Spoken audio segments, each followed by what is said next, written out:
Hello there and welcome back. Today I want to talk about a few things. First, I want to start off before we really get into the meat of what I want to talk about, which is how are we supposed to respond to all the craziness in the world right now?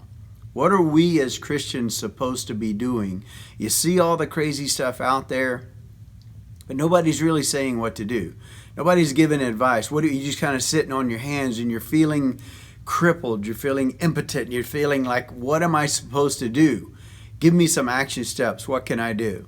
So I do want to address that. But first, let me give you a quick thought. And I don't know if you guys know about this. You might be too young for it. But back in the 80s, I believe, the 1980s, there was a book that came out called The Prayer of Jabez. You may have heard it. Look it up. It's a very, very short book, very short read. But it comes from a character in the Bible, Jabez, from the Old Testament. I think it might have been in Chronicles, maybe, in that book. But you know how the Old Testament sometimes will go through lineage. It'll say, this person begat this person, begat this person. So it's like this guy and his son, and then his son, and his son, and his son. It goes through these generations of people, usually the guys. It'll go down a list of guys. But it hit Jabez in the middle of all this, and then it goes, and Jabez's prayer was, and it said what Jabez prayed, which was so odd because it was just all these people, and it hit Jabez, and it says what his prayer was, and then it keeps going, people, it just keeps going. So it was odd that God, when he inspired the writer of this book to stop and insert Jabez's prayer. So the author of the book, The Prayer of Jabez, back in the 1980s, I think that's when it came out, was inspired by that and thought, how odd. God must really want us to look into this. So basically, the prayer of Jabez was, bless me, protect me from evil so I don't hurt other people, and increase my territory. Now, increase my territory, you think, okay, what does that mean? Back in the time, maybe they had, land, and he wants more land, he wants more sheep, he wants more cattle, wants more responsibility. He wants maybe a bigger family. So what exactly does increase my territory mean? And I think it means different things for different people, but each of us have a little footprint that we live in. We've got our own little bubble that we live in. So Jabez lived in his little bubble. He had his stuff, but in his prayer, he was asking God, increase my territory. So back in the 1980s, when I heard this, it was going through men's groups and women's groups, and a lot of people were being challenged by it. I started praying that, increase my territory, bless me, protect me from evil so I don't hurt other people. I started praying that prayer. But then later in life, I was challenged with the idea of why ask God to increase your territory when you're not taking care of the territory you have. That was a good gut check. So it's easy to say, wow, yeah, that's a great prayer. It's very inspirational. I want to pray for more. I want a bigger territory. I want bigger stuff, more responsibility, a bigger footprint, a bigger whatever. But then when you stop and you gut check yourself, why would God give you more? Why would God give you a bigger territory to take care of when you're not really taking care of the territory that he's given you already? Right?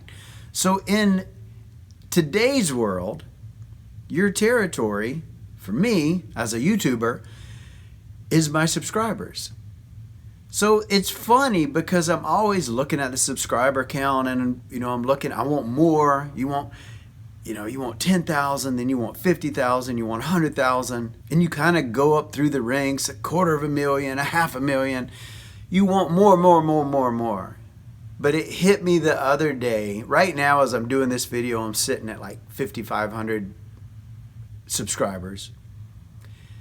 Of the 5,500 subscribers, an average of maybe 700 or 800 people actually watch my videos, which is so confusing to me. I don't know why you would subscribe to a channel and not watch the videos. I don't understand that. I guess I never will. Some videos, have a lot more. Some videos have a lot less. But on average, 700 or 800 people. So why am I really feeding my audience? Am I taking care of the territory that I have? That's a great question for me. I want to make sure that my content is strong and valid and pure and inspirational and challenging. So it was a good gut check for me that I'm not going to be worrying about how many subscribers, how many viewers I've got. I'm going to be more concerned about taking care of what I do have. If 3 people watch my video, then I want to make sure that I feed 3 people with great, challenging, inspirational content. So you've got that for me. Now put that in your personal life. How are you doing with your territory? What is your territory? If you talk about, I want more friends. Well, what about the friends you've got? Are you taking care of those? I want more relationships. You know, I want a boyfriend or what? Are you taking care of the relationship you've got? I want more responsibility at work. I want a promotion. Are you taking care of the job and the position that you have now?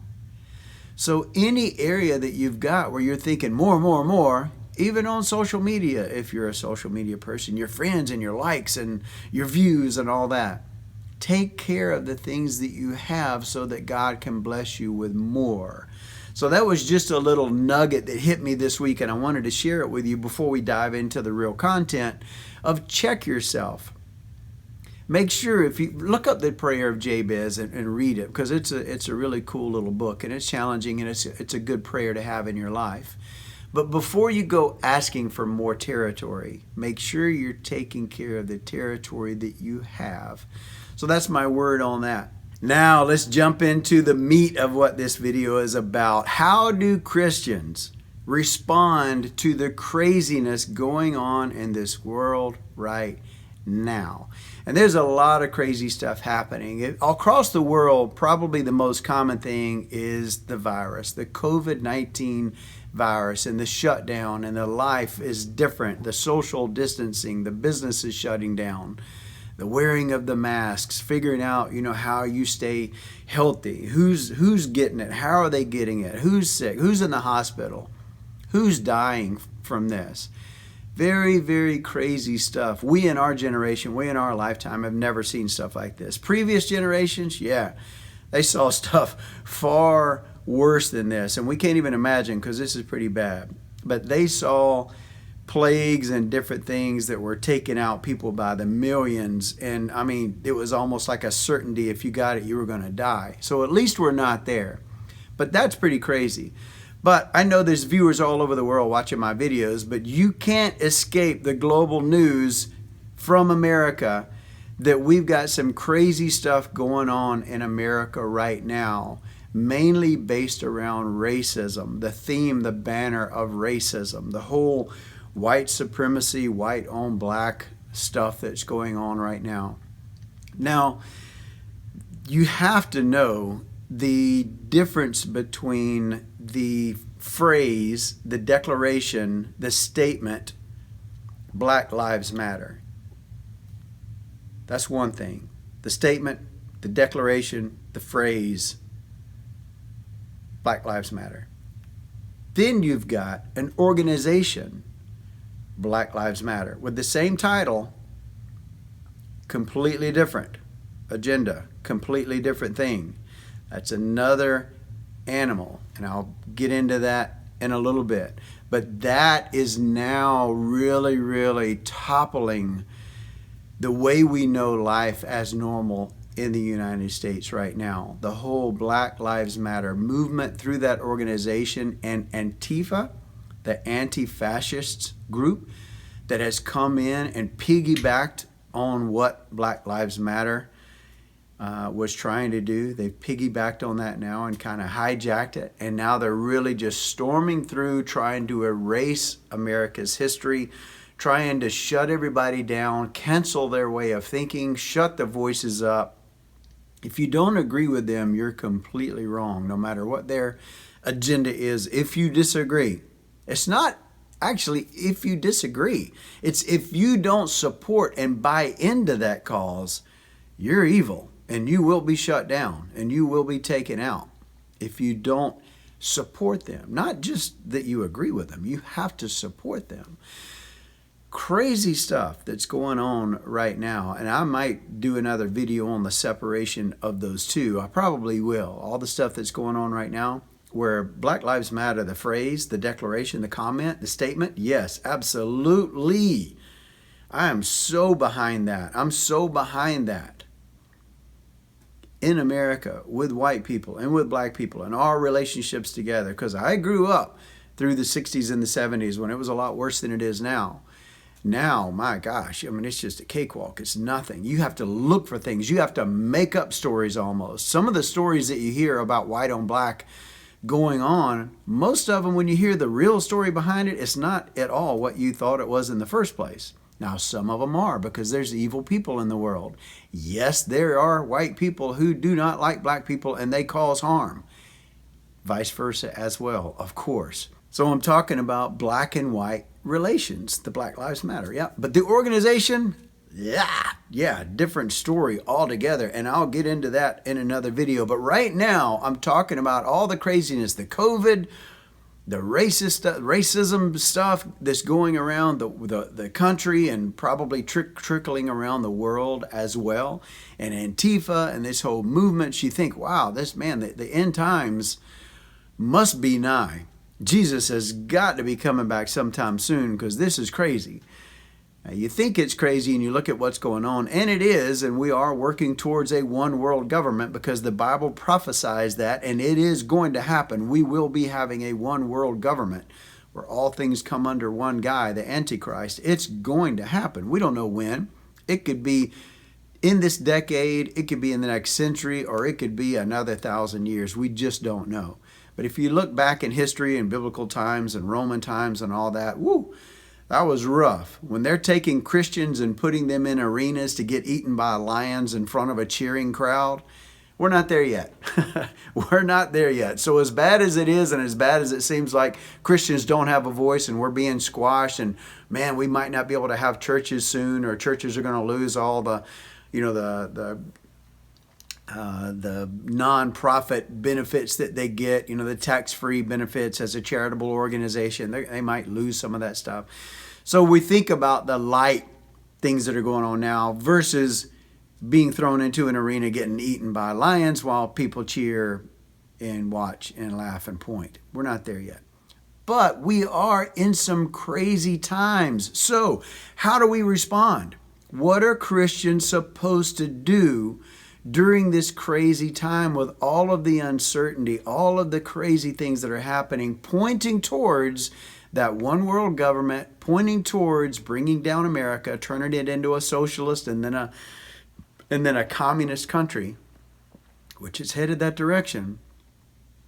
Sadly, very, very, very sadly, but it's happening, and it's slowly happening. It's like the sheep and wolves. It's like the wolf in sheep's clothing. There we go. Where the sheep's clothing is, Black Lives Matter. We should be all nice to each other. We should all get along, kumbaya, right? But really, there's a wolf under there because it's got a much, much bigger agenda. The flag that they're going forward with is the racism and the Black Lives Matter and the empathy and the white guilt and all this stuff that's going on. That's the banner, and they're getting a lot of support. But really, the undercurrent is that wolf under that has a much, much, much more evil and bigger agenda to take down America as we know it. So how do Christians respond? Let me get to the point. Number one, obviously, pray. Pray, pray, pray. Pray that God's will be done, that He protect us, that He protect us as Christians, our families, the next generations in our families, our churches, everything around us, that we just pray and pray for our leaders of the country, whatever country you're in. Just pray for the leaders, pray for the business owners, pray for these things to happen, right? Pray for protection, pray for God's will to be done, pray for us to get through this and get to a more peaceful, prosperous time, because everybody loves peace and prosperity, I hope. So let's work towards that. So pray towards that. But here's something in your prayer that might challenge you. Pray for your enemies. Pray for the people who are causing this destruction and causing the lies and sharing these non-truths about the virus and about the racism, all these agenda-driven things. Pray for those people, that they be exposed, that truth win out, that God take take control of this situation and not let them get their word out. That truth always be there, shining a light on that and exposing them for what they are. So do pray for your enemies, that they come to Christ, maybe that they find peace, maybe that there's people in the crowds of rioters watching all of this and they're stirred up in the moment of racism and justice and all that, and they're there for a worthy cause. Maybe, out there fighting for the people who have been hurt or harmed or even killed. They're fighting for that, but then they see all this other evil going on and they're like, hey, that's not what I signed up for. Pray for those people. Pray that their hearts be softened and they realize and see all of this agenda stuff for what it is, and that it gets exposed and people start waking up to it and realize, man, this stealing, killing, and destroying stuff is not what I signed up for. I want to go back to peace and prosperity. How do we get there? So number one is pray, not only for yourself and your own and your leaders in the country and your businesses and your churches. Pray for your enemies. Pray for the ones causing all of this crap. Pray that they wake up and God intervene and God soften their hearts and open up their eyes. Number two thing that we can do is express the fruits of the Spirit. Ask yourself each day, am I expressing the fruits of the Spirit? Now, what are they? Love, joy, peace, patience, kindness, goodness, faithfulness, gentleness, and self-control. Are you expressing those? Look them up in the Bible, the fruits of the Spirit. Write them down on a notepad and stick it in your car. Stick it on your mirror. Put it anywhere. Put it on your phone as the screensaver. Check yourself throughout the day. Am I expressing these things?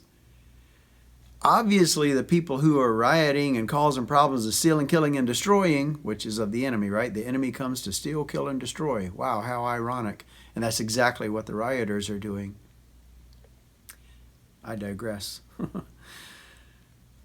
Look at yourself each day and measure yourself against the fruits of the Spirit. Does that exemplify, are you exemplifying those things? Are you doing those things? Are you being loving? Are you being kind? Are you being patient? Do you have joy in your life? Are you gentle? Are you being faithful? Do you have self-control? Ask each one of these things and then love on other people with those things. Let them see that in you. Let other people who are worried or dismayed or they're distressed, they're just, oh my gosh, they're wringing their hands and they're so worried about what's going on, but you're exemplifying love, joy, peace, patience, kindness, goodness, faithfulness, gentleness, self-control. You're exemplifying all of these things. And they're like, hey, what do you know that I don't know? Because I see a light in you and that's very attractive and I want that. That's how you share the gospel, right? That's how you share the love of God. That's how you share the message of Jesus Christ and forgiveness and grace, is by exemplifying the fruits of the Spirit. And people want that. Deep down, even these crazy rioters on the street want peace and prosperity and patience. They want that. They want that in their life. They want love. They want to be loved. They want joy. They want to be happy. They want these things. So if they see it, they should be envious of it and want it and attracted to it so that you can share the gospel and let them know the secret behind the secret, which is God and grace and your Christianity. So share that with them. That's number two. Exemplify the fruits of the Spirit. That's something very pointed that you can do. And the third final thing that I would like you to know about what you can do during these crazy times is listen. Don't talk so much. Listen. There is another side. There's always another side. And there's people who are unheard. There's people who feel like they're unheard. That's why all this crazy crap's going on right now. A lot of it is because they feel unheard. Listen to them. Find somebody who you disagree with and see if you can have a normal conversation. Now, it might not be normal. It might be crazy and they might be whacked and you just need to cut it. And just turn them and say, you're toxic and I don't want your toxicity in my life. And that's fine too. But listen. Listen to all sides. Don't go in with a tainted view with blinders on thinking you know everything. Because you only know what you know through the filter in which you've lived. Each of us live in a different filter. I've got a filter that I live through. So when somebody disagrees with me, I have to listen to them to find out their story. What do they know that I don't know? Because I don't know what I don't know, right? I can't know what I don't know. That's why I need to listen. Listen to various news sources. Don't buy into just one news source. Listen to different people. Listen to one side, their comments. Listen to another side. Listen to their comments. Listen to debates about the subject. Educate yourself in situations and listen so that you can be empathetic and you can be knowledgeable, and don't just spew some little fact that you saw in a meme on social media. There was a big fat lie, but you bought into it, and now you've got this whole thing built up in you that this is a certain way and it's the truth, when it was nothing but just a meme that somebody made up on social media. Or these little stories that come out about this wrongdoing, and here we go again, something else that went wrong. Oh, and you're sharing and sharing and you're all upset about it. Then a week later you find out, oh, well, that really wasn't wrong after all, because there was more to the story. There's always more to the story, no matter what goes on. There's always a backstory. There's always something else you need to know. So do your work. Take your time. Be patient. Take your time and listen to other people. Listen to all sides. So your big three things that you can do as a Christian during these crazy times: pray for yourself and your circle and the people around you and the leaders, business owners, and pray for your enemies, right? Number two, exemplify the fruits of the Spirit, not only for your own good, and that's what God wants you to do during these times, but so that you can be a witness to other people and they want what you've got and you have an opportunity to share the gospel with them. And three, you need to listen. You need to listen to all sides, all news sources, all the information you can. Educate yourself so you can be empathetic and figure out what the truth is. Not an agenda, not a made-up story, not a big blanket, these people are this or these people are this. It's not. It's usually one or two bad apples, and you paint the whole brush that these people are this. There is no one group of anything that's 100% of anything. It's not, especially when it comes to evil like that. So educate yourself and listen. So those are my big three for what Christians can do during these crazy times. I hope you enjoyed it. I hope something in this challenged you and inspired you and makes you want to share this video with other people. Thank you so much for being here. I really appreciate it. Love you guys. Take care.